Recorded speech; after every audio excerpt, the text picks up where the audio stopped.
વડિયા તાલુકા પુરવઠા વિભાગ દ્વારા રેશનિંગના ઘઉંની ગેરકાયદેસર હેરાફેરી સામે મોટી કાર્યવાહી।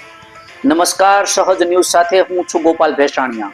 વડિયાથી અમારા પ્રતિનિધિ રાજુ કારિયા પાસેથી મળતી માહિતી મુજબ અમરેલી જિલ્લાના વડિયા તાલુકા મામલતદાર શ્રી અને પુરવઠા વિભાગની ટીમે મહત્વપૂર્ણ દબાણકારી કાર્યવાહી કરતા રેશનિંગના ઘઉંનો 1177 કિલો ગેરકાયદેસર જથ્થો ઝડપી પાડ્યો હોવાનું જાણવા મળ્યું છે।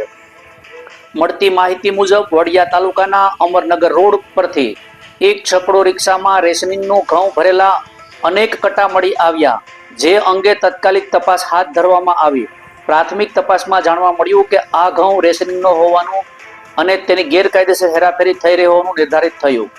આ સમગ્ર જથ્થાને બાદમાં વડિયા સ્થિત અનાજ ગોડાઉન ખાતે સીલ કરી સત્તાવાર કસ્ટડીમાં લેવામાં આવ્યું છે। પુરાવા ચકાસણી બાદ કાર્યવાહી વધુ કડક કરવામાં આવશે। તપાસ દરમિયાન જાણવા મળ્યું છે કે સસ્તા અનાજની દુકાનમાંથી કેટલાક સ્થાનિકો પાસેથી રેશનિંગ ઘઉંનો ખરીદ કરી અને ગેરકાયદેસર વેચાણ કરવામાં આવી રહ્યું હતું। આ અંગે પુરાવા વિભાગ દ્વારા 2 વ્યક્તિઓ સામે કડક કાર્યવાહી શરૂ કરવામાં આવી છે। તેના પરથી મળેલી વિગતોને આધારે વધુ લોકો સામેલ હોવાની શક્યતા નકારી શકાય નહીં। મામલતદારશ્રીએ જણાવ્યું કે રેશનિંગ જેવા ગરીબોને મફત અથવા તો સબસિડી યુક્ત અનાજની યોજનામાં ગેરવહીવટી કરનારાઓ સામે સખ્ત પગલાં લેવાશે।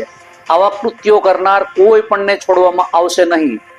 પુરવઠા વિભાગની મહત્વપૂર્ણ અને સમયસર થયેલી આ કાર્યવાહીથી ગામ વિસ્તારમાં કાયદો અને વ્યવસ્થામાં વિશ્વાસ વધી રહ્યો છે અને ગેરકાયદેસર ધંધાખોરો માટે ચેતવણી રૂપ બન્યું છે। રિપોર્ટર રાજુ કારિયા, સહજ ન્યૂઝ, વડિયા।